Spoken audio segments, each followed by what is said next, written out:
Another couple minutes and then we will get started. Again, my apologies for not having a webcam today, but I am here. This is Justine, and we will get started with the Future Applied Teachers Edition at, let's say, 3 minutes from now.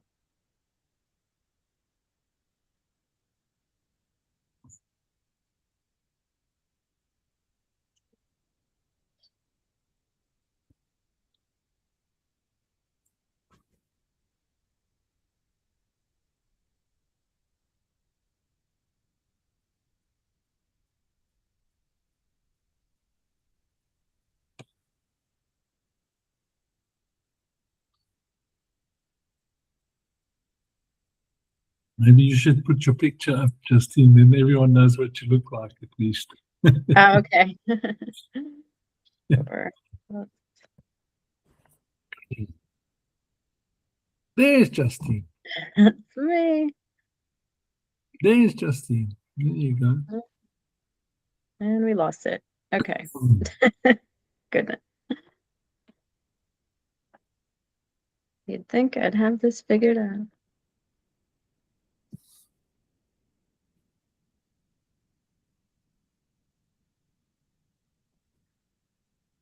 Hey, teacher Roma, welcome. Monique.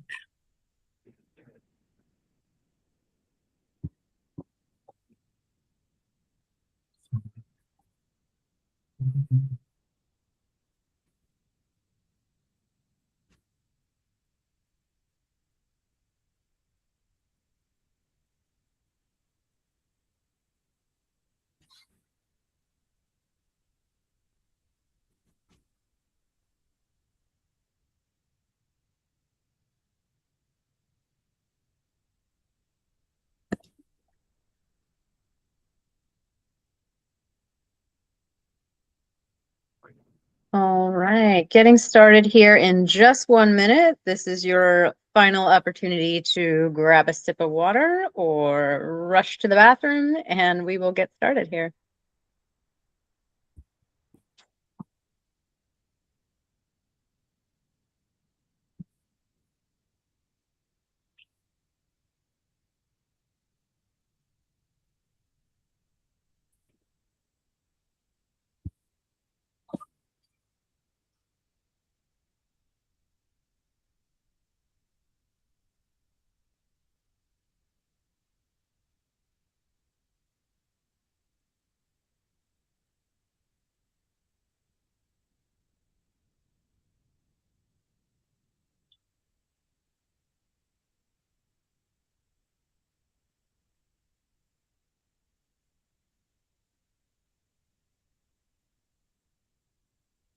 All right, I think we are ready to go. Are you ready, Robert? Yeah, let's do that.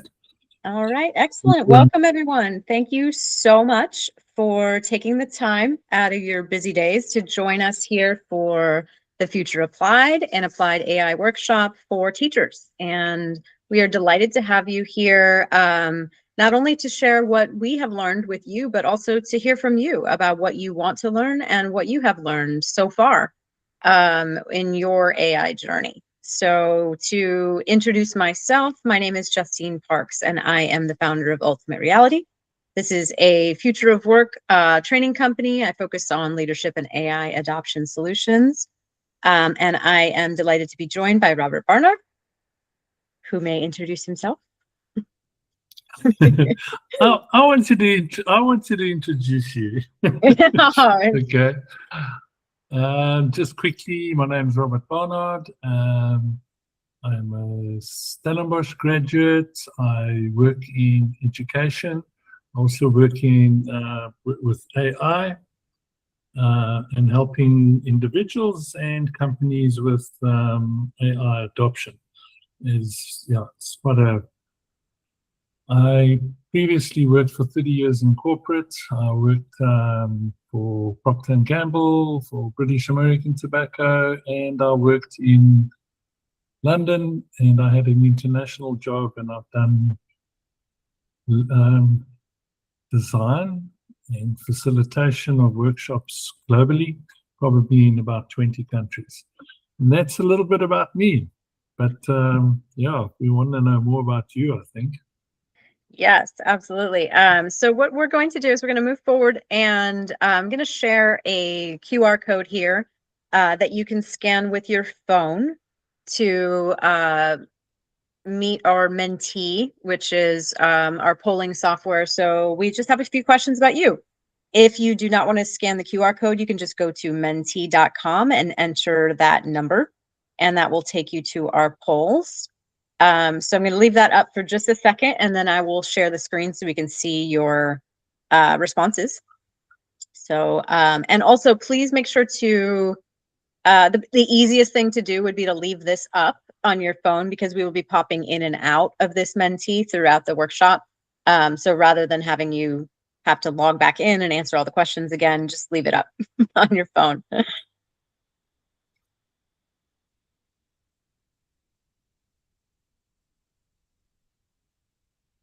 All right, I'm gonna open up. Yeah, everybody have a chance to scan it and get in. If you have any questions, just let me know now before I pop up the other screen. All right, good. Oh, we got one more person. Hello, welcome, new guest. Thank you for joining us today. Going to invite you to scan the QR code on the screen so we can learn a little bit more about you. And I will be flipping the view right now so I can present the responses to these questions.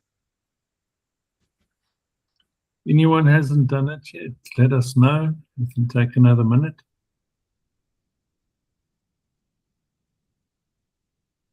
Okay. All right. Let's get a good view here.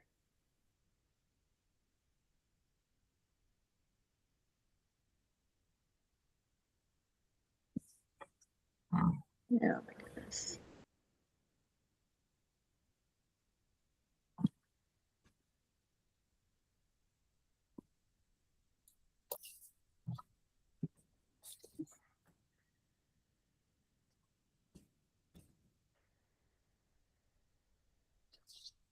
Okay, so it looks like the results are coming in. Hopefully you can see my screen now. I'm sharing a new tab, which is the results. Is that what you're seeing on your screen, Robert? I'm still seeing the QR code. Oh, all right. Okay, let me. All right. There we go. There you go. All right. So it looks like we have Town. quite the cohort here today. That's super exciting. And the majority of folks coming in from India, which is very cool. I should mention I am calling in from the US. I live outside of Philadelphia in Collingswood, New Jersey. I'm in Philly this morning. But it's wonderful to have all of you here. We have an international group. Everyone have a chance group to that enter? we did, they were Nigeria, awesome. Cambodia, Philippines, US, India, US, Cambodia. Wow. No. Super cool. Fantastic. Yeah, And when we did the WhatsApp group, we've got, I think, 89 people, 28 countries. Wonderful. Well, AI is a global thing. All right, next screen here. We're asking, what is your industry? So hopefully you have a chance to answer that question on the Mentee. This is a specialized group, so I think most of us here are in education. Do we have any folks who are in a different industry, but outside of education or teaching? Online teaching, okay.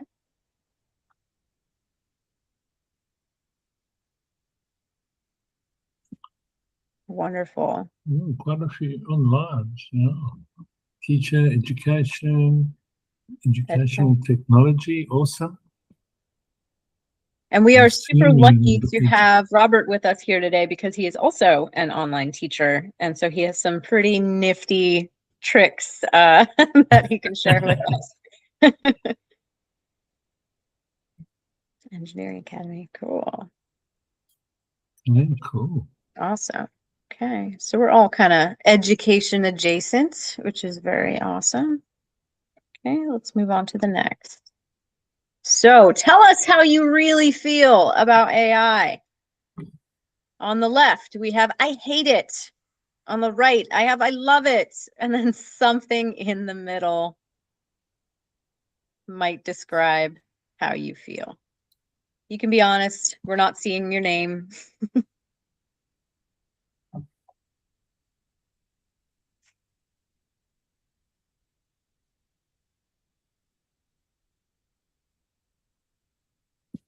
Well, it looks like we're trending towards positive. It's good. If you're negative, let us know. Yeah, it's okay. No judgment zone here. We're AI realists.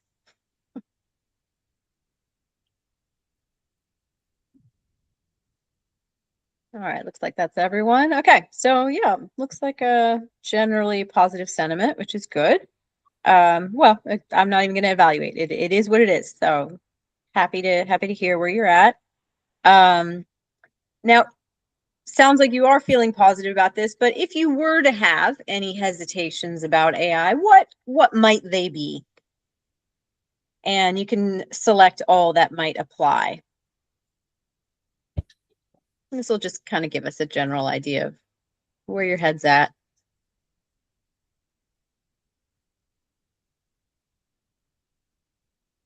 Mm-hmm. It sure does. What was that there? I don't. It hallucinates. Does hallucinate sometimes.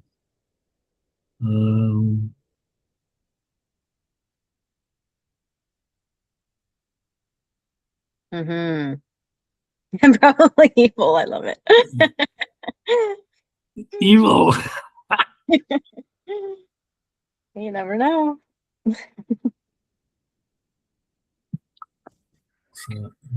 All right. Okay. All right. Getting a good idea of how we're feeling here. Appreciate your honesty. Let's keep moving ahead here. Got a couple more questions for you. So you can be honest, how confident are you using AI in your work? A lot of people are kind of early adopters when it comes to their personal life, but a little bit hesitant when it comes to their work. So with your own confidence using it in your education practice, where are we at? Okay.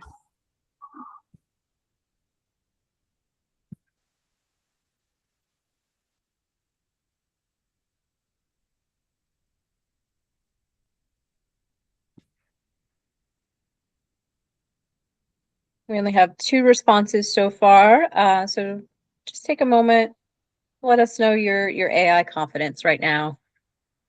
Which is interesting to see right now because it looks like, our attitude is a little bit more positive than our confidence. And hopefully we can close that gap for you today a little bit.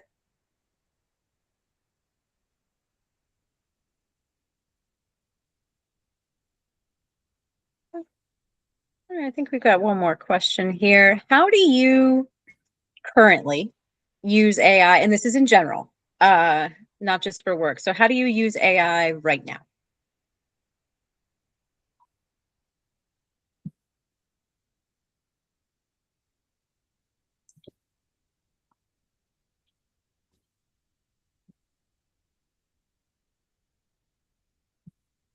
Brendan, I see your comment. You said limited. Do you care to explain what that means?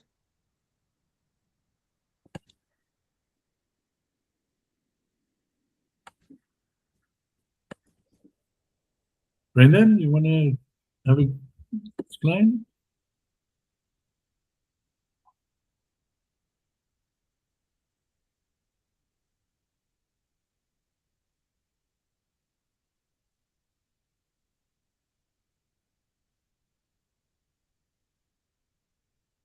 All right. All right. Looks like we've got a variety of uses, which is very cool. Enhanced web search, chat, research, email, image. Excellent. All right. Nobody's black and white here. Nothing or everything. Which is awesome. All right. So before I get into this question, let's just stick with AI use cases for now, and I'm going to get back to our original presentation. Thank you for sharing.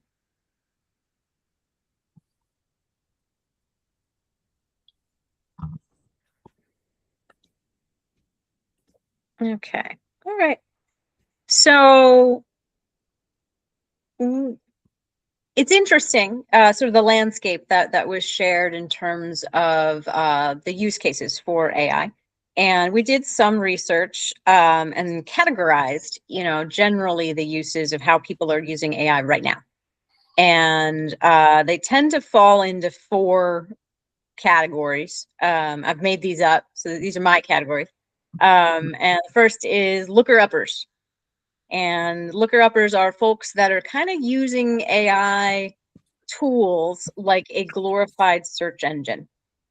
And that is around 60% of users, at least last time we checked on that. And that's a really interesting data point for me, especially as it relates to what some of the hesitations were around hallucination. So if you're not familiar with that term, AI hallucination, it's not actually, seeing or hearing things that aren't there. But what it does is the way that AI works is it's a predictive text tool. So it is selecting the next word in the sentence that is most likely to be the most reasonable word to create a body of text. And what that means is sometimes its text sounds really nice and sounds really credible, but has no basis in reality.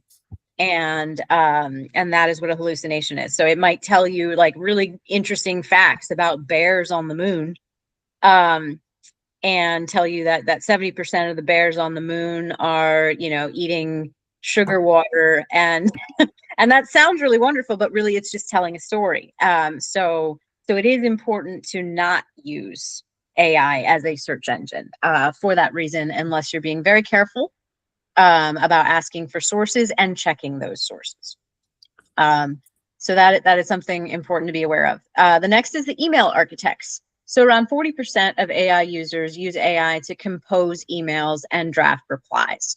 And for this, I think this is a really good thing. I think at the very least, it helps us pause before flinging back that emotionally charged email to at least run it through some sort of filter.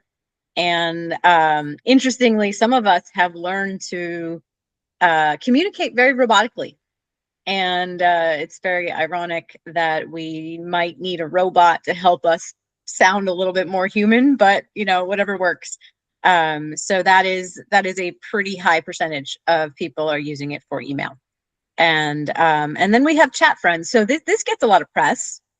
People talking about using AI for companionship. You might have even heard some negative things about AI psychosis or AI, encouraging people to do crazy things.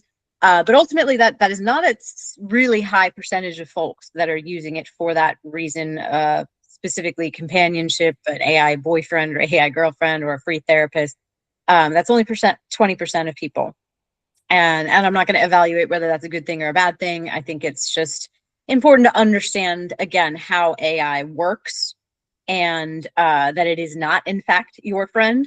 It may have the ability to, scratch that itch of loneliness at times, or answer some questions and give you a objective perspective on a situation, but you do need to be aware that it is programmed to validate, which means that when we tell it things, it's going to tell us that we're right, kind of all the time. And that feels really nice, but is not necessarily the best way to move through life. It would be like having a bunch of sycophantic friends, and we don't need that. Then the final category here, and this is a category we like to consider ourselves, which is cyborgs and people who use AI as an extension of self or an extension of their cognition. And that's what we're focused on here today. This isn't about using AI for everything. This is about knowing what it can do, what it can't do, what it's good at, what it's not so good at, and then just incorporating it seamlessly into your workflow. So that you don't know where AI starts and where AI ends. It's all part of you, and it's all part of your creation and your work. Any questions about this before we move forward? Again, these are my categories. I've invented them, but this is kind of the broad landscape of how people are using AI right now.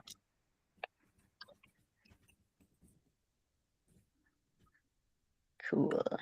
Thank you. All right, so let's talk about us. So I'm going to hand the mic over to Robert to talk a little bit about how he personally uses AI. Firstly, when I started my journey in AI, which was quite a while back, I find it such a fun thing, and so much. So people are typically quite afraid of AI, and they're scared it's going to take jobs and etc. etc. But I use it for a lot of fun. I use it very much to research a lot. I use it in marketing. So, for example, if I need to put together a social media marketing campaign on Facebook, Instagram, and let's say TikTok, etc., etc. It actually just designs it, gives me the content, and it even goes as far as to tell me what time of day to send it. So I use it a lot for that. I use it for presentations often. So it's quite unbelievable. I receive it, and I wish I could show you all these things, but we just don't have the time. But a presentation would come to me, and it's really, doesn't look great or whatever. And I'll ask my favorite platform to make a really professional PowerPoint presentation. Lo and behold, 5 minutes later, this thing looks phenomenal. I'm also going to show you a little bit later in my teaching job that I have. I teach online. I teach business students, but I took actually a couple of kids today just to make it fun. And I take the video of the kids, and I ask it to score the kids or the adults based on grammar, pronunciation, etc., etc. And it does it for me. So as a teacher, instead of marking, AI does all the marking for me. Check it. It's very accurate, but check it. And it gets more and more accurate depending on what platform you use and whether you pay for that platform or not. So it's, yeah. What else do I use it for? I do use it for emails. And I, unfortunately, Justine, am a bit of a looker-upper. And the main reason I do that, it's like, what time is the sport on this channel? And it will give it to me, and it's just, instead of me Googling these days, I'm asking Claude or whatever platform I use. And the nice thing that happens is it now knows that that's the type of information I want on this Saturday morning before the sport starts. And it will pick it out for me, and there I have it. And I can't even think about other. I use it a lot. One thing I did the other day, and I urge you to do this at home. Go to your fridge, open it up, take a photo of your fridge. Attach the fridge to one of your platforms, and then ask it to tell you what's in the fridge and to write you a recipe using the content of your fridge. It'll amaze you.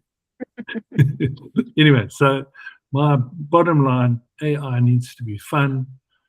Yes, I use it for work a lot, and I also use it for a lot of fun. Thanks, Justine. Thank you. I love those creative applications, and it really is important to kind of start with fun. I think if we start with fear, we're not going to get anywhere. So No. play and experimentation is the way to go. So a little bit about me, Yeah, how I use it. Oh, sorry.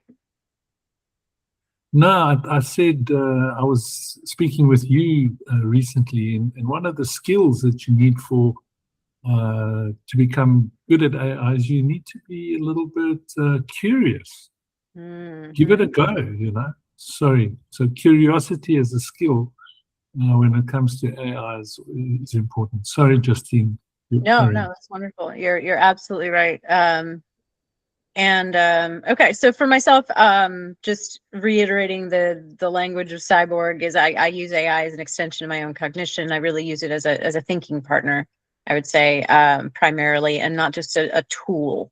A lot of it for me is like, brainstorming. What do you think about this, and how should I position that? And ultimately, it feels a lot like a digital employee that accelerates my workflows. And I'm not even talking about agents when I say that. I like even just Gen AI proper. It feels a lot like leadership to me to be prompting AI. And that's really how I use it. Just kind of like this is my employee, and we're starting work for the day. So my primary uses include planning and organizing ideas. Like I said, it's a thought partner. So before I really do anything, I like to use AI to help me prioritize and organize my life. And that way I can know what to focus on each day. For me, research and learning support. So that's a bit of looker-uppering. I do like to make sure to check my sources, and it is important to know which tools are better than that at that than others. So for example, I use ChatGPT primarily, but I will say that is mainly a creative engine, and Claude is better for research. And there are also like Perplexity is another tool that is like specifically for research. So if that is what you do, if research and fact checking is important, make sure you're using the right tool. And ChatGPT is not it when it comes to that. But for me, I generate a lot of content, images, captions, workshop material. Then a lot of those things don't need to be, they are more creative. So for me, that's why ChatGPT is my primary engine.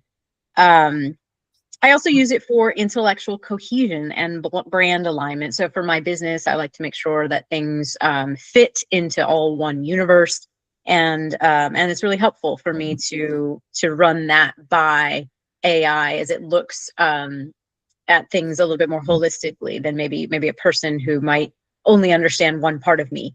They may not see the full picture. And then I do create they're versions of agents, and they're called digital clones, using custom GPTs. So creating in ChatGPT bots, I guess you could call them, that do certain things, either for my clients or for me. And it's a little bit different than a regular Gen AI tool, and we could talk a little bit about what that is. So I'm going to pause here for a second and see if you have any questions about how Robert and I use AI and our approach to it, maybe our attitude towards it. Happy to share.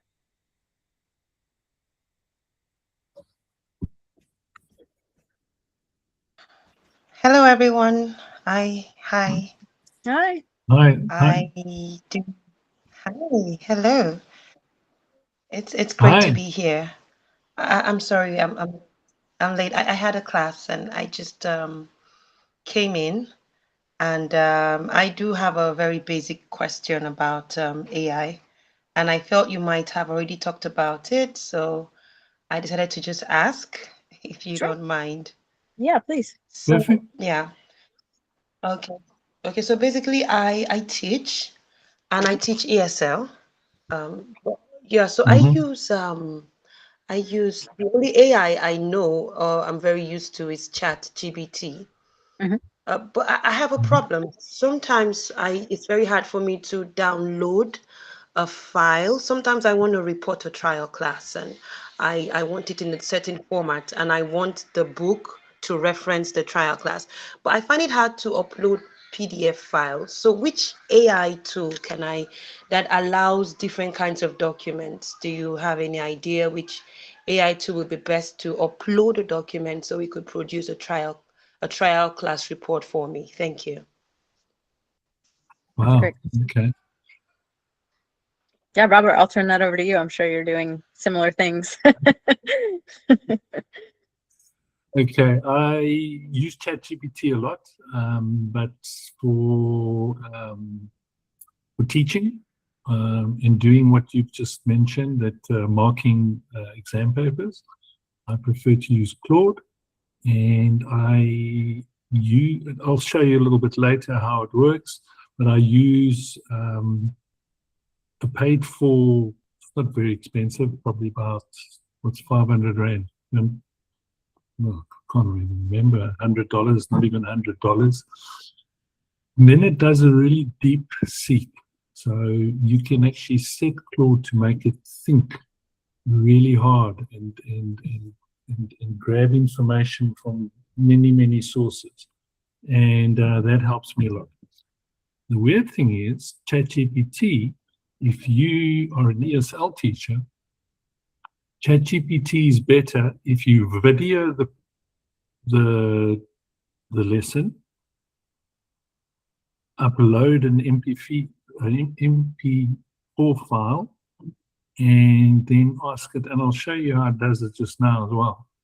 And it will actually score your students based off what the video, what it sees in the video.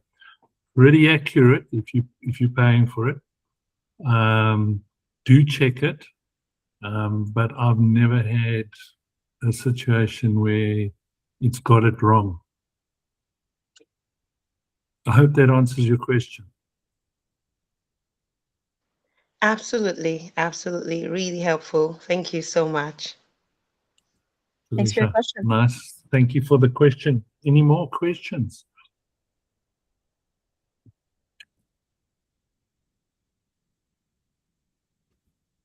Don't be shy, guys.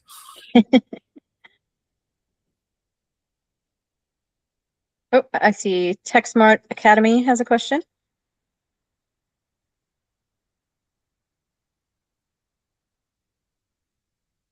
Still with us? Teach Smart Academy. Teach Have Smart. you got a question?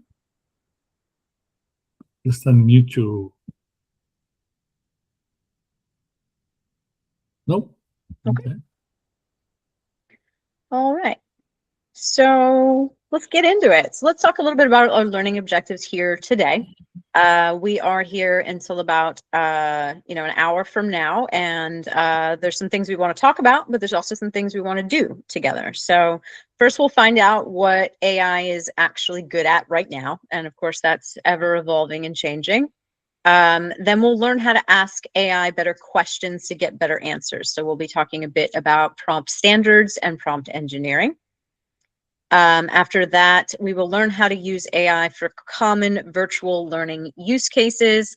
And that's when Robert will demo some of his magic. And then finally, we have some questions for you. Help us understand your pain points and how you prefer to learn about AI from us.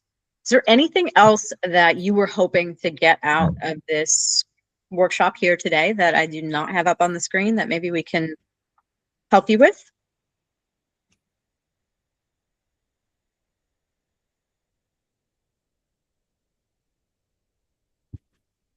And I am monitoring the chat too. If you don't feel like talking out loud, you can type it.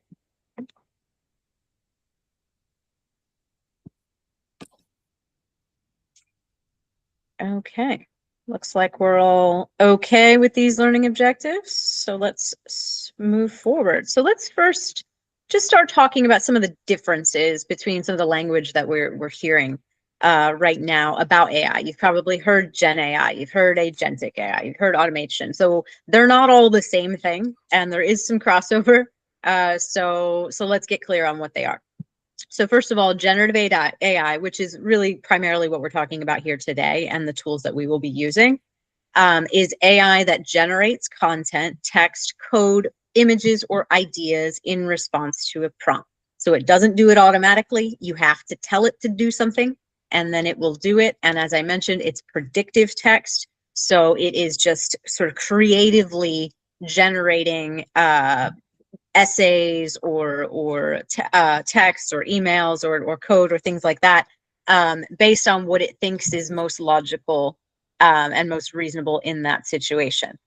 So it can hallucinate, and which means it might give you incorrect information. You do need to fact check it. However, it can be really great for creative writing or emails or things that don't require official facts or sources. Then we have agentic AI. So an agent could be generative, and it might create its own content and things like that, but you have to tell it to do that. And then it will take action across tools to achieve a particular goal. So most often agents are not generating content. In fact, they're more likely doing something. So you might ask it, for example, to create a summary of the news about sports programs that are happening in your area that you want to watch. You know, that might be something that Robert would create an agent for. And then maybe you would ask it to scrape a bunch of different news channels so that you don't have to look at all of those different websites. It will look up all of them for you. It will collate it and summarize it, and then you can have it email you. That would be an agent where it does that every morning, and you could check in on what's happening that day and when you need to check in and watch the programs you want to watch. So that's just an example. You could also have an agent that sets a dinner reservation for you. So that means it would be, you would give it a prompt that it would give it parameters. So these would be the standards, and it would go out then and select a variety of restaurants that fit that criteria for whatever time you want to be there, how many people you want to be there, what type of cuisine you would like. And then it would actually make the reservation for you using reservation software. So what that means is you're actually abdicating a little bit of control to the agent when you do that. That's why these require more oversight than generative AI, because with generative AI, you're watching it the whole time, and you might be reprompting and things like that. With the agent, you're not necessarily doing that. You're sort of telling it to go off and do it on its own. So back to that leadership example, like the generative AI, it's a little more like an intern that you're like constantly supervising, and an agent is more like an employee that you've hired and sent them off with the responsibilities to do. And then we have automation. So automation may be AI and it may not be AI. So really it's just a matter of a predefined workflow that is being executed automatically based on rules or triggers. So automation existed long before AI, and that's just a matter of mechanizing some sort of workflow. And AI could be part of it now. So we could have, like, an agent is a type of an automation, if that makes sense. Oh, I've got a question here from Monique. How to put tokens on Claude for better use. I hit my session limit fast, perhaps smarter prompting. So if this is a Claude question, I'm going to hand it over to Robert.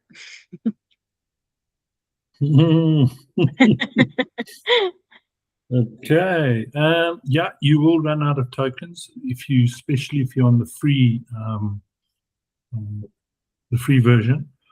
Claude Pro costs about $20 a month, and you'll be amazed how more accurate the information is, and you can use it far more vigorously and do a lot more with it. I mentioned earlier to everyone else a bit about Claude.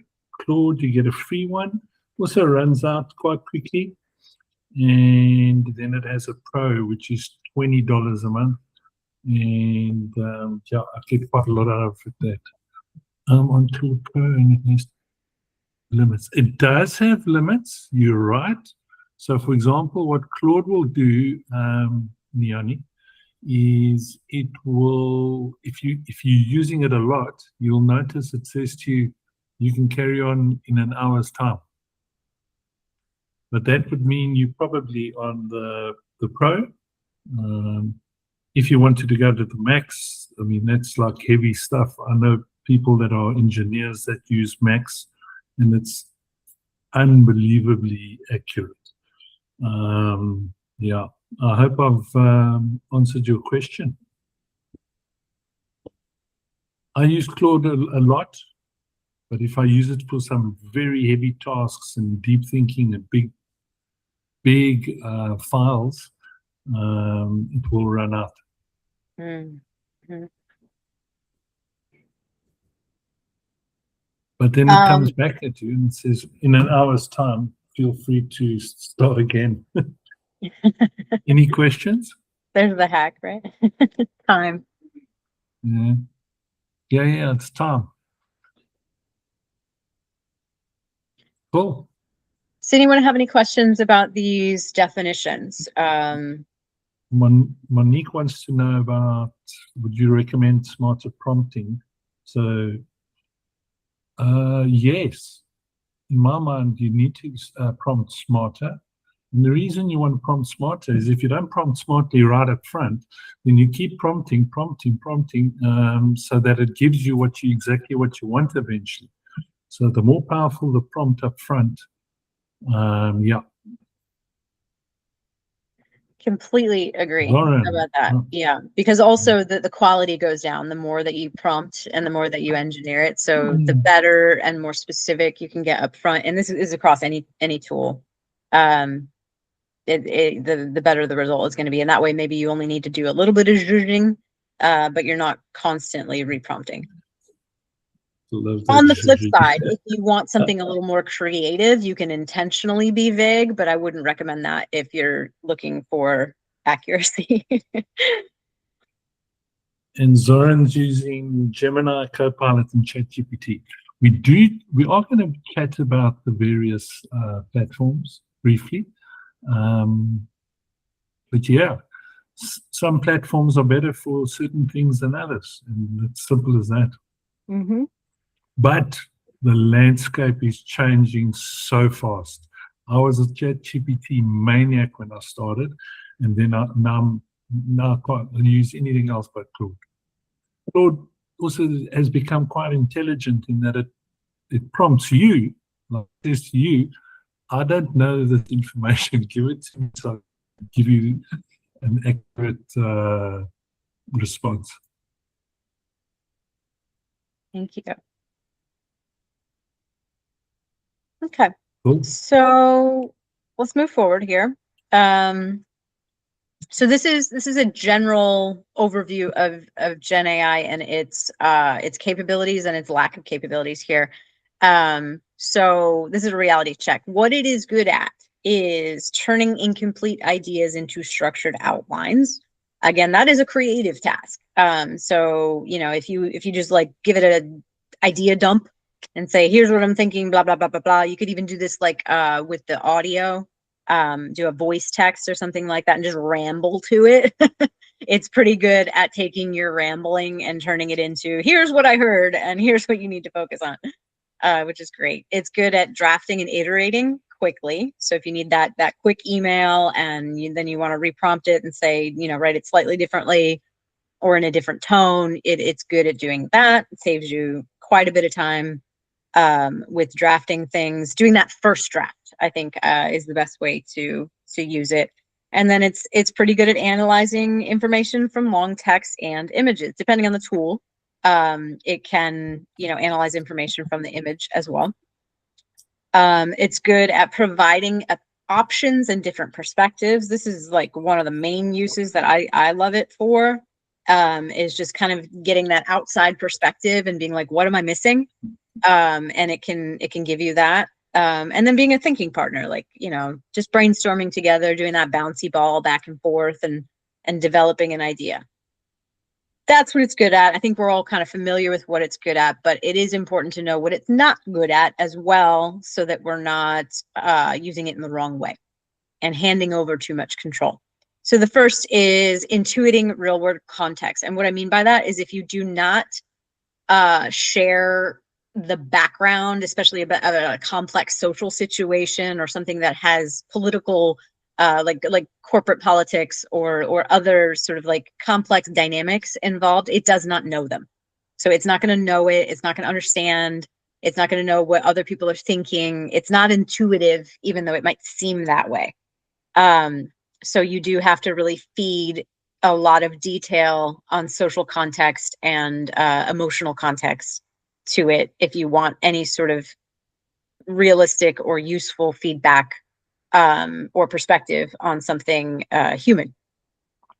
It's not good at making ethical decisions or important judgment calls. I think we all know this, but yet a lot of us still sort of like ask ChatGPT or ask Claude, what should I do in this situation? You got to be really careful when asking questions about like, what should I do? Because it does not have ethics built into it. It is pretty neutral. I mean, there have been updates to a lot of these tools so that they're not over validating when you're making dangerous decisions or things like that. But ultimately, if there's a question of should, that's up to you, and you need to talk to your humans about that. Producing perfect results on the first try. It's not great at that unless you have, I would say, like a deep relationship with your AI tool. It's not going to necessarily read your mind and know what you want to see or what results and outcomes you want to look at. So it does help to have that really good prompt up front, but be prepared to have to engineer that prompt over time, especially if it's like kind of the first time you're talking about a certain thing. It's not good at replacing human interaction, although it might seem that way. Again, it can sort of scratch that itch of loneliness. But I would caution against replacing your friend or your therapist with an AI tool. I mean, in a pinch, if it's 2 a.m. and you don't want to bother anyone, I get it. But there's no replacement for human interaction. And finally, it is not great at guaranteeing accuracy or the truth, which I know it seems like, okay, what's it good for then? There's a lot of things. And like human beings conquered the planet due to storytelling and fiction. So there's a lot of value in creative writing and creative thinking, which is why it is still valuable, even if it's not always accurate or true. But just be aware that it may not be. Any other thoughts on this? What you have found that it's really good at that maybe is not listed here, or what you have found that it kind of fails frequently at that again is not listed here? Please feel free to speak on the mic or type in your queries. Okay. It can be bluntly inaccurate about certain things like pronunciation. Yeah, very bluntly inaccurate. And some parts of grammar, such as punctuation, I noticed it can be terribly inaccurate, and if you don't check, you can get in real trouble. Yeah, that's it. Yeah, and you should check. Yeah. What do you use? Which platform? Well, I use Grok a lot, Grok, and I just recently started using Grok? Chat. Yes, Grok. I use Grok, and there was a time when I prepare students for SATs.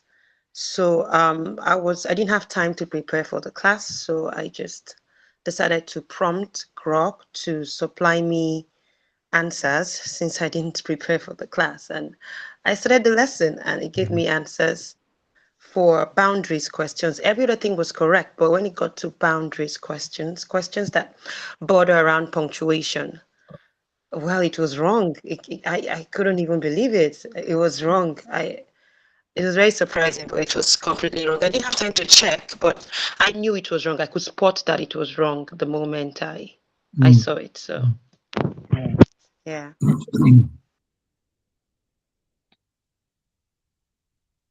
Yeah, I mean, I know it's pretty common that the M dash issue that like that used to be reserved for poetry, and now it's like in every sentence with certain tools. So I'm sure there's other punctuation issues, especially if we have teachers in the room here who are aware of what's right and what's wrong.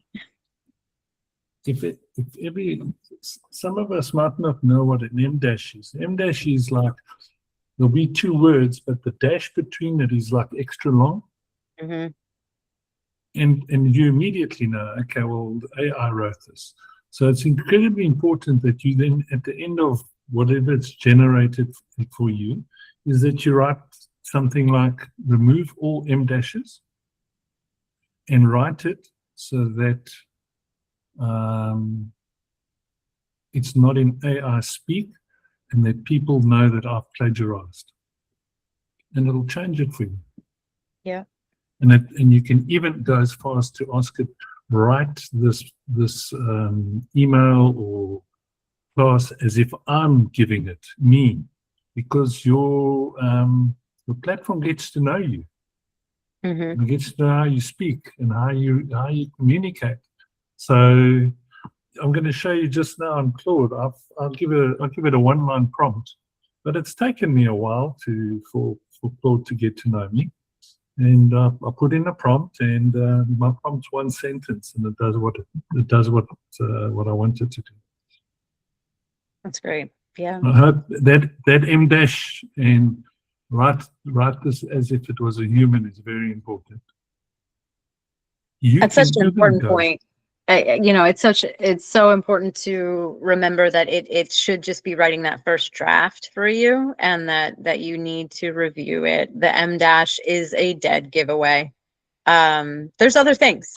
We should probably have a slide on this. all the giveaways. Yeah. The other thing that's very interesting is if you want to draft email that sounds like it was written by a lawyer, you can do that too. Mm-hmm. And it gives you like lawyers speak, which is quite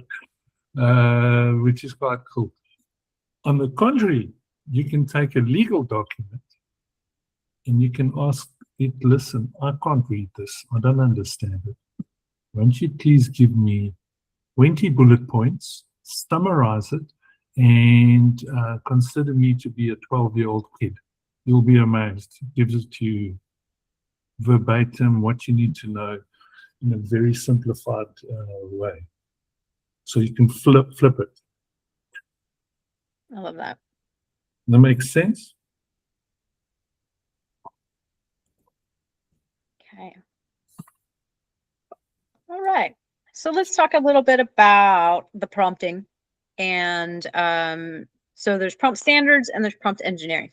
So prompt standards are, so using our train analogy, they're the basic rules that keep the train on the tracks so that it moves reliably forward. So basically they're the guardrails, right? But it's also a few other things. So we want to know the goal. Where are you trying to go? What are you trying to achieve with this prompt?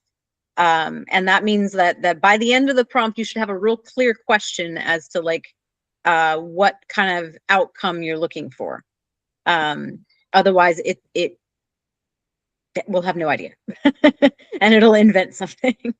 I think it's useful to have the why. This is not like entirely necessary, but I think it's really useful, especially if you want that context, that social intuition that we were talking about. It helps to give it lots of information on the background as to like why you're asking this question, why you're asking for this thing, and it will give you a better answer if your prompt has that.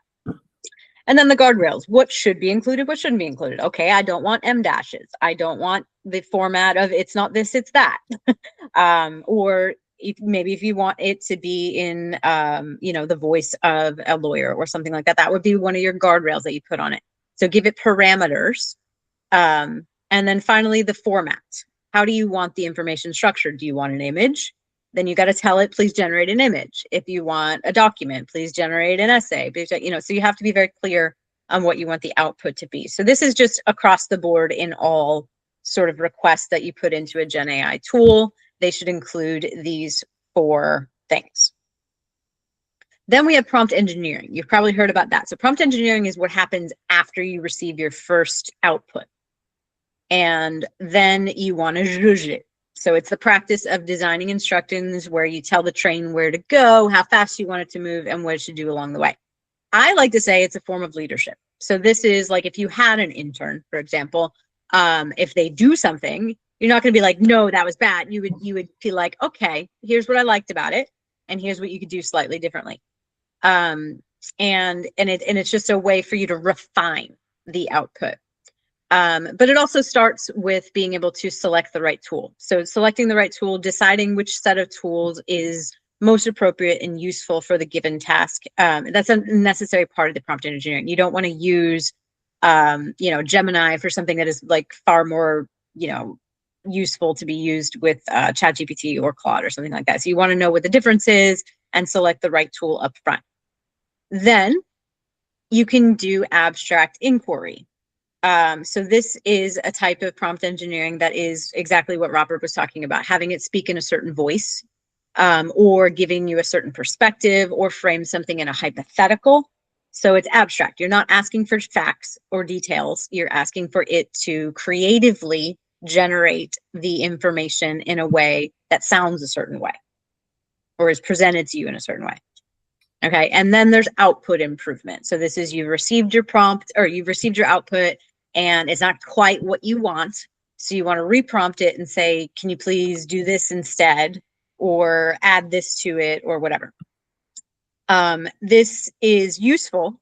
However, I would caution you to not over engineer. And this is because the quality of the output does diminish the more you prompt it. So especially if you have just minor updates that you want to make to it, whether it's grammatical or inserting a link or things like that, it's probably going to serve you better to just take the 80% good version of the output and copy and paste it and then edit yourself than to, take the time to try to reprompt it. That's been my experience with it. I've just noticed that the quality goes down the more you engineer it. But that's not to say don't do it at all. It's just be aware of that. And sometimes you do need to, like Robert's hack, you need to step away from it at times, especially if you're reprompting and re-engineering it, and the quality is starting to go down. Sometimes just walk away and come back in an hour, or even just restart it, like start an entirely new chat for it, and as if you had never talked about it before. That can be helpful too. So any thoughts on prompt standards and prompt engineering, the difference between the two? Anything you'd like to talk about that?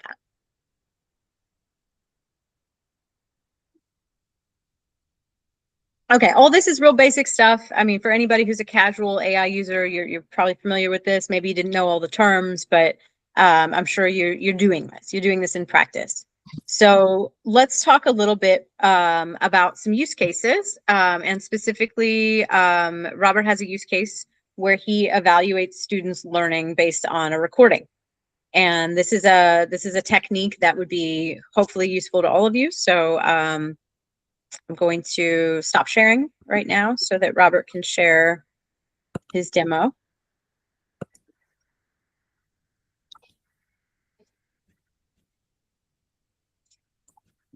So I just wanted to share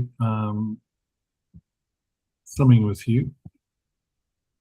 An example of how I use it as a ESL online teacher. So here's a company that said to me, this is the template that we want you to score the student on. So can you put the student name in, the teacher's name in, and evaluate enunciation, fluency, vocabulary, grammar, etc. And at the end of the day, to write a really comprehensive teacher's report. what I did then is I had the class with Lucas. Took my telephone and I put it next to the speaker on my laptop, and I taped the entire lesson. I then sent the transcribed detail. I emailed it to myself, and I just put it onto a. I don't even have to put it on, but I put it on. That's the whole class, everything that was said, and it's just everything that was said and what the class was about, etc., etc. Okay, what happened then? I went to Mr. Whoops. Went to Claude. Where is it gone? A second.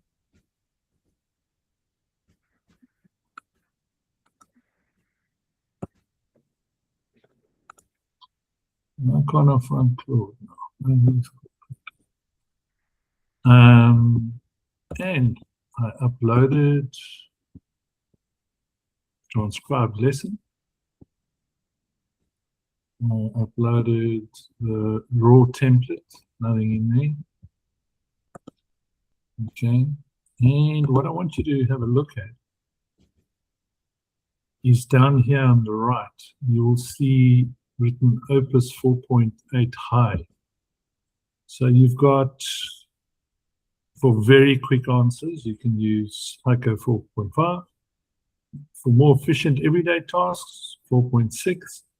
And 4.8 for the most capable and ambitious work that you have. So like research and stuff that you want to get right. Like this, you can't get it wrong. And there I prompted.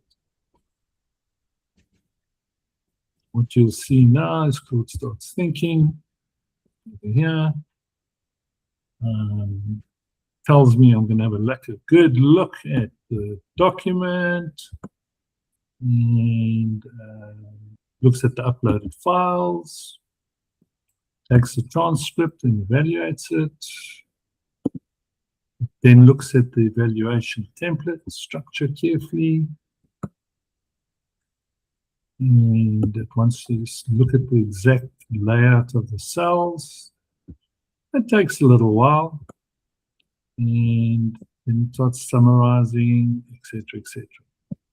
I'm going to leave this for a minute. Let it think on its own. We'll come back to it. But what I wanted to show you next was, that's Claude. There's a video that I did with some really young kids. And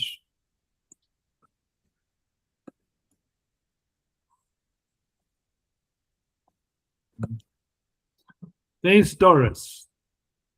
So you're having a lesson with Doris. I've videoed this lesson.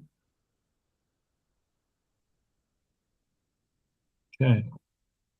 So I put that into ChatGPT. And once that was in ChatGPT, I had 5 students that day in one class. Put it into ChatGPT and I said, please use the template provided. And score the students. The first student you saw was, there she is, Alice. And these were the marks that it gave: pronunciation, vocabulary, grammar, fluency, and her behavior in class. And after Alice was first. After Doris came Lucy, Nancy, Mia. I didn't have to even tell it who was who, so which was quite interesting. So, and then it went as far as to then write a, how did Alice perform? What are the mistakes? The grammar, etc., etc.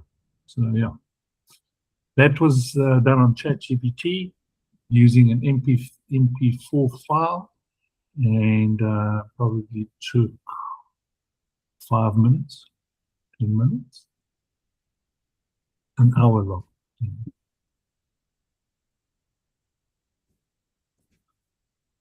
Let's see how Claude's doing. Claude's still thinking away.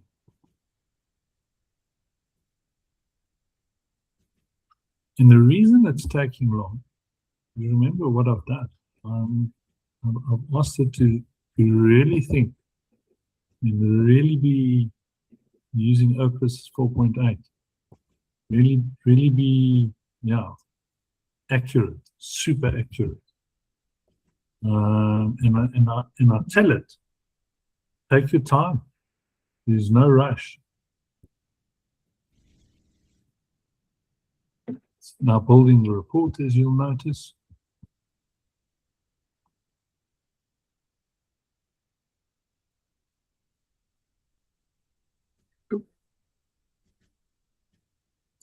Okay, here it is.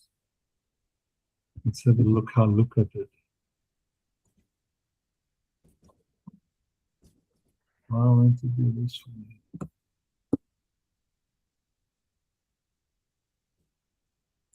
Okay.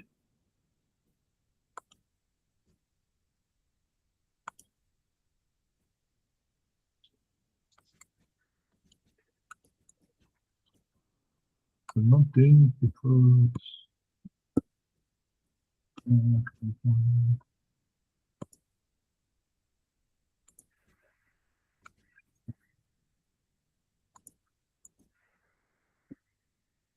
here we go. So fills in his name, my name, evaluation date, gives him on pronunciation precision 2, intonation 2, so it goes on. I disagreed with Claude on 1 or 2 of these. I think this intonation was a 1, which is fine. And then you can change it. And the part that really matters is this over here. You'll notice that there's a lot of pronunciation. So faster was said faster. Gift was used gift. The vocabulary, the different things that we spoke about, being cozy, warm, cracked, etc. And more grammar. And so it goes. So, yeah, that's just a brief, one of the many things that can make a teacher's life a very happy one. Thanks, Justine. Of course. I'm quite convinced that once everybody knows how to use, in this classroom, how to use the various forms of or do tasks via AI, that you'll save yourself an extremely large amount of time. Teachers sit up late preparing, teachers sit up late marking. It's yeah, I reckon it'll take a day and a half out of your life once you're really on top of it. And add a day and a half of life for you. Thanks, Justine. Sure. Thank you, Robert. Yeah, before we move forward, does anybody have any reactions to Robert's workflow there? Are you doing something similar? Do you have any hesitations about how he's doing it? We'd love to hear your feedback. I have a question. Sure. Yes. Did you pay for it? Is it on paid subscription? The Claude you just used? So just look here.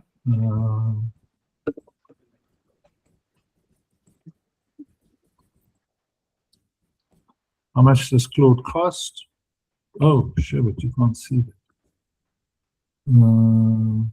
Sorry, Justine, I'm busy typing it out here, but I've got it right in front of me.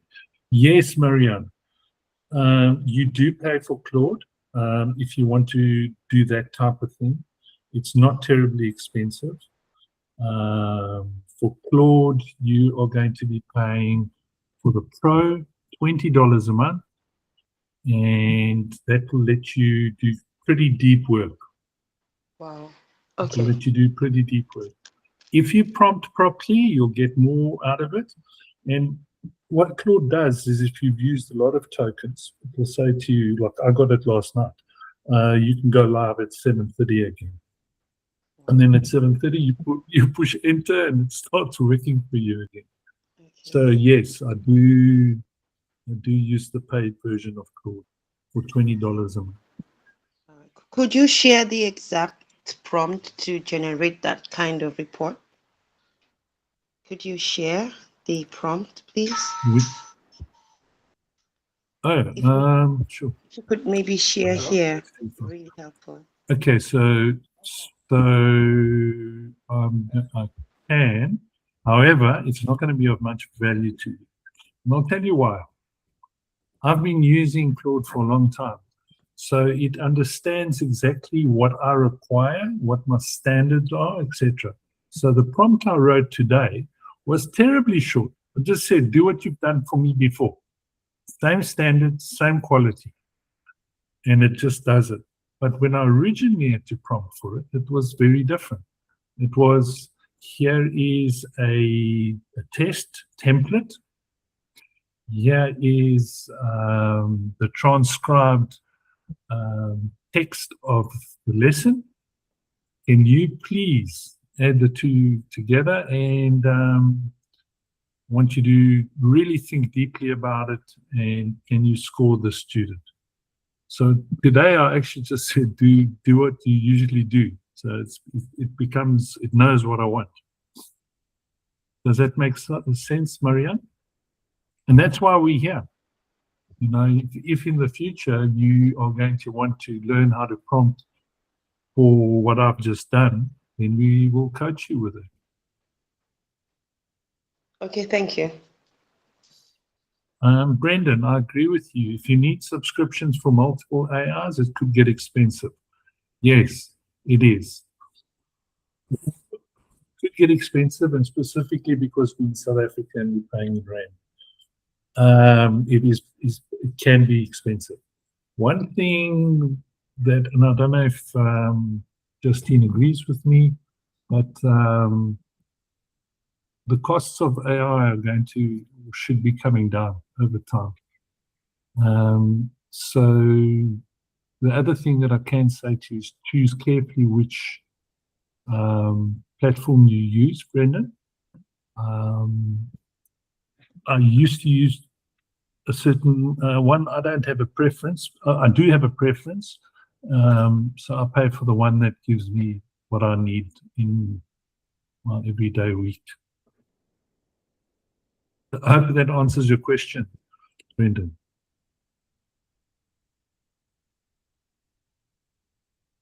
Yes, Brendan? You have a cheat code. Oh, tell us more, Nanny. Do tell. Do tell. Hi, Okay, guys. Brendan. So sorry to just chime in. So what No I problem. generally do is I use Claude, the paid version, but the reason why I use the paid version is because I also have like a business on the side. So it kind of makes financial sense, because in my mind I'm like, okay, am I getting a return on investment investing so much into this AI agent, right? But for someone that's maybe not necessarily they're just using it as a tool of trade, or just in the line of work, I would suggest what I do is, because I've got like multiple, well, just three. I've got like a business Gmail account and a personal one, and the one that we all have when we first opened our Gmail accounts was just like some funny name like Hey Gamer 101 or something like that. So what happens is I would log into ChatGPT, and then when my prompts are finished, kind of like extract the last conversation and then put it onto the next one where there's still like a few credits on that one. And then when I notice that, oh no, I create the body end, and then like export the conversation onto the next one. It kind of helps. I know it's like, but you know, you're trying to get your. Well, you can go from ChatGPT to Claude as well, or to Just cut and For paste. example, like I just said earlier on, like I'm on Pro, but at this point, I love Claude, but I'm not so happy with their service. Maybe my brain has too many tabs open, and I'm always like, getting stuff done. And it's not a matter of like I'm making long prompts.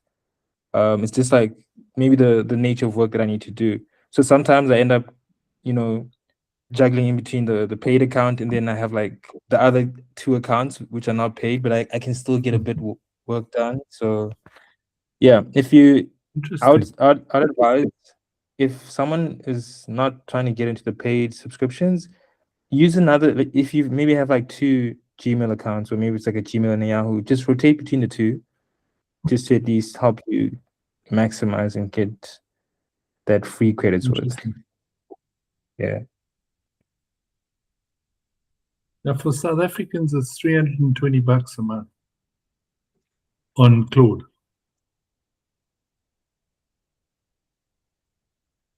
But that's very interesting. Thanks, Nyani. Okay. Anyone else? Justine? No, that's it for me. So we want to hear from you. And so I'm going to pop that QR code back up on the screen. If you left your phone open, as I suggested, that you won't have to go through any of the prompts again. But I would love to know. Nope, I'm not showing the presentation view. Love to know what eats up most of your time as it relates to your work. And we have a few options here, but if you don't see the options that make sense to you, then feel free to just share out loud. All right, let me get this. All right, is everyone seeing the QR again? Mm-hmm. So the Yes, assignment, yes. and we are on to the question, what eats up your time?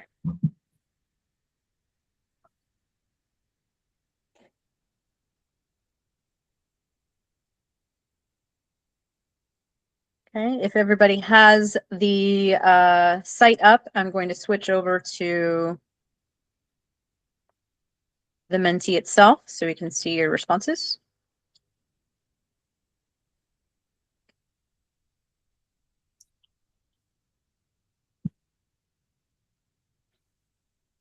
All right. So it looks like a kind of broad distribution here. Writing curricula and lesson plans, creating tests and quizzes, feedback on student work, grading, responding to parent emails, creating personalized study materials, creating worksheets and classroom activities, and other administrative work. So it seems like that other category is pretty big. Would anyone like to come off mute and share with us? Let us know what's in other for you.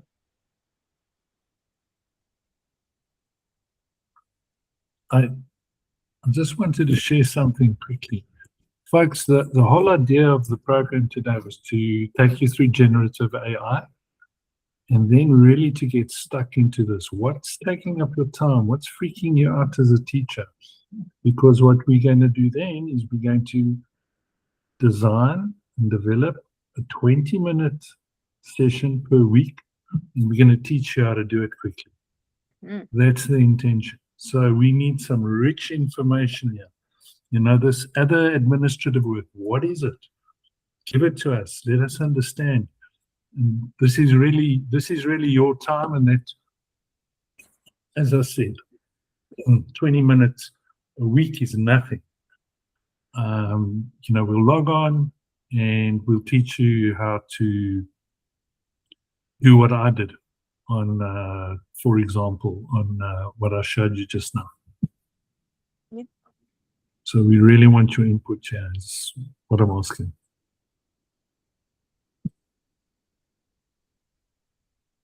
Okay, so I'm going to pop out of this, and I want us to get a little hands-on before we go here today. So I'm going to stop sharing this Menti. Thank you for your responses. And I'm going to reshare our presentation because I've got a little activity for you. So based on what you selected as taking up most of your time, I would like for you to ask AI how AI might help you with the task that eats up most of your time. So this is sort of like the preamble to our 20-minute sessions. So I want you to take a look at the tools that we have listed here on the screen and identify which tool you think might be best for giving you this answer. Also, I love these responses in chat about games. I would love to chat a whole lot more with all y'all about games. I am a game designer myself. So we could even have a whole session focused on that if that's of interest to you. But before we get into that, so please just select a tool. And I've got 4 options here. Obviously, there's other tools. So if you have one that is a preference of yours that is not listed here, please feel free to use that. But I would like you to take a moment and ask AI how AI might help you.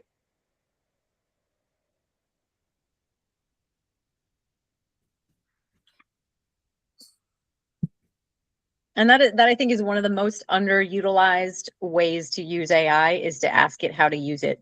It's a little meta, I know, but it is a really great way to get the ball rolling.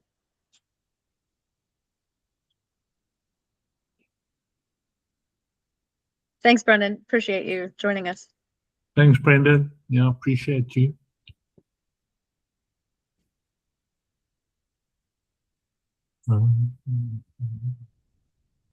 And if anybody would like to share the result that they got from their chat, I'd love to hear what suggestions you got. Ichiroma, I'm surprised the tool ain't provided.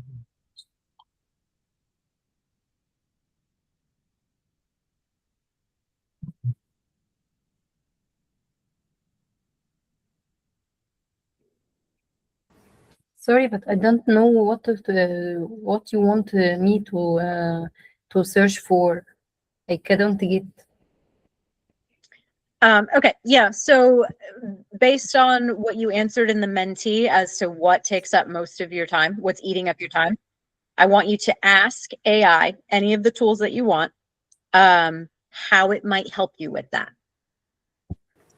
I will ask ChatGPT, for example, about anything and share the result. Yes, correct. Yep.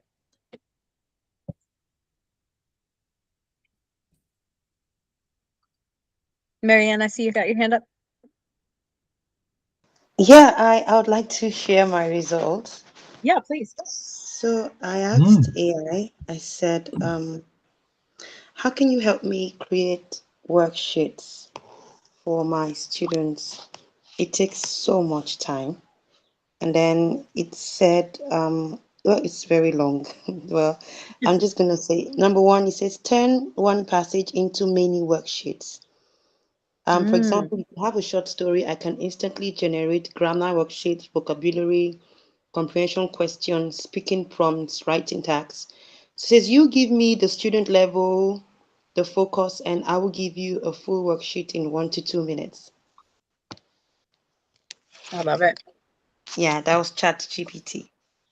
That's a really good one. And you know, what's interesting about that is like, you know, often we are creating worksheets for like the whole class, but with AI, we can personalize those worksheets for each student because it's going to be able to do that a lot faster for us, which is nice. Canva AI, yeah, agree. I love that tool for worksheets. Canva is getting better by the day.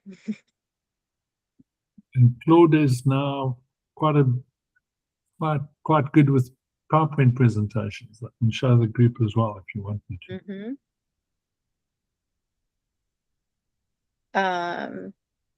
Leonie, did you want to come off mute? I see you have your hand up. Maria? Hi again. Yeah. Robert, yes, Claude is amazing with with PowerPoint presentations. However, my only problem with it is that it's best used for like corporate presentations, because like it's good when it Yes. comes to empirical data, all that stuff, but not with visuals. Mhm. If I had to do something that's like more educational oriented or for children, it wouldn't You want really, pictures with, yeah. you know. So I use Canva AI to do that when it comes to either Perfect. PowerPoint presentations, when it's worksheets. The AI, I mean, Canva now has like this Canva AI option where you can literally put a prompt, give me lessons on, give me PowerPoint on this, and then create a worksheet or reading comprehension. Done. I struggled with the Right. question because as someone that uses AI every day, I don't really have a problem with it, but my biggest issue, or what's time consuming, is the point where I need to ask myself, am I actually teaching these students, or is AI just talking to AI again, where students are also using AI back at me, and obviously they're going to get scores. I teach I teach ESL at a middle school and a high school level. So sometimes I'm like, okay, guys, this is a link that I've created. You need to write an essay. They too also know AI. So my question is, how do I get to a point where, I mean, obviously in terms of me meeting my KPIs, work gets done, but are students learning? That's where I'm trying to be like, Mhm. is there a way to prompt? The one thing I can say to you is you need to push them for critical thinking Yes. big time. If you don't ask them critical, and you can ask AI and say, give me 3 critical thinking questions per paragraph. Try that. And then you push those students. Because, yeah, I mean, my son's he's in university first year. He scans everything and he says what's the most important, and off he goes, and he's getting 80-90%. You know, it's like crazy stuff. But I'm also concerned about that critical thinking element. So do yourself a favor, next time you do that, ask AI to give you 2 to 3 critical thinking questions per paragraph. And you'll see. Then I think you're teaching. Then I think you're getting people to think. Because students are using AI, teachers are using AI. It's not going to stop. Yeah. It's going to get it's going to keep developing. Yeah. And another one, with the example, just the last question. Go on.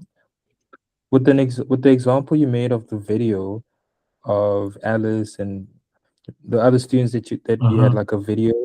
I saw it was like a 1-hour video that you posted on. Was that ChatGPT or Claude? I'll put that onto ChatGPT. But Okay. ChatGPT knows me well, but I tried to put it onto Claude this morning. I'm going to have to do some work with Claude to convince Claude to take videos. Yeah, because I was the video. Is there a cap into the number of videos one can post, or because I've got for my speaking classes, some of my students create like a reel or 2-minute videos, and I'm trying to think, because I have like maybe 60 students. Obviously, this is like 20 each class, but it's like how do I upload all those videos, those 2-minute videos? It's like, highlight reels where I just throw them onto the AI agent. Would it be able to transfer them, or how do I best do it? Should I use CapCut, make it all into 1-hour-long video, and it's gonna maybe rate all the students individually, or is it the way that I could just upload them all into the AI agent, like let's say 60 videos all at once? Would it be possible? Would I have to use CapCut? I don't make it into one. I'm not going to be able to answer you on that question. What I can say is I took the 60-minute video Mhm. and it knew exactly which person was talking and at what time, and then transferred it into the template. Okay. And I hear you, you've got these 2-minute ones. Maybe you could try, put them into Canva Cut, or maybe try and upload 5 or 6 of them at a time.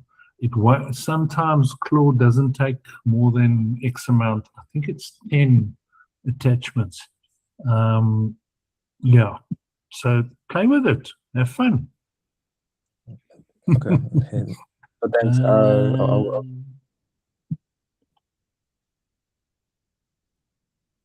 All right. So I'm just gonna wrap us up here because I know we are past time. Just would like to let you know our gifts to you.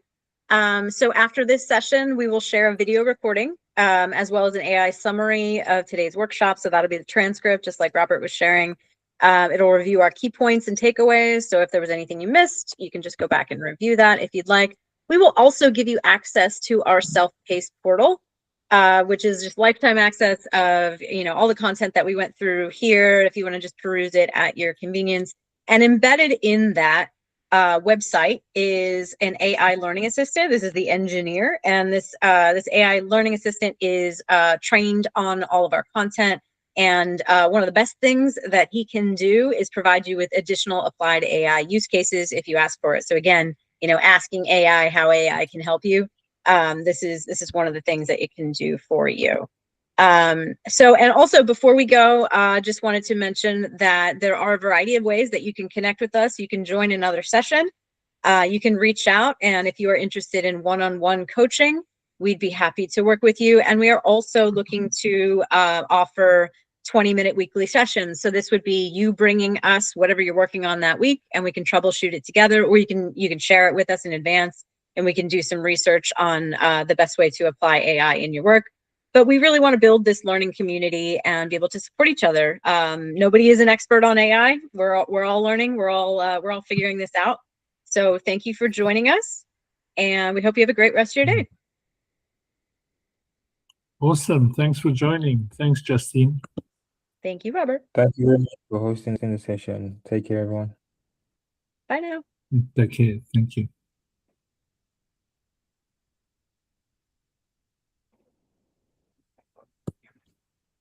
I heard someone trying to say something. Mhm. Mhm.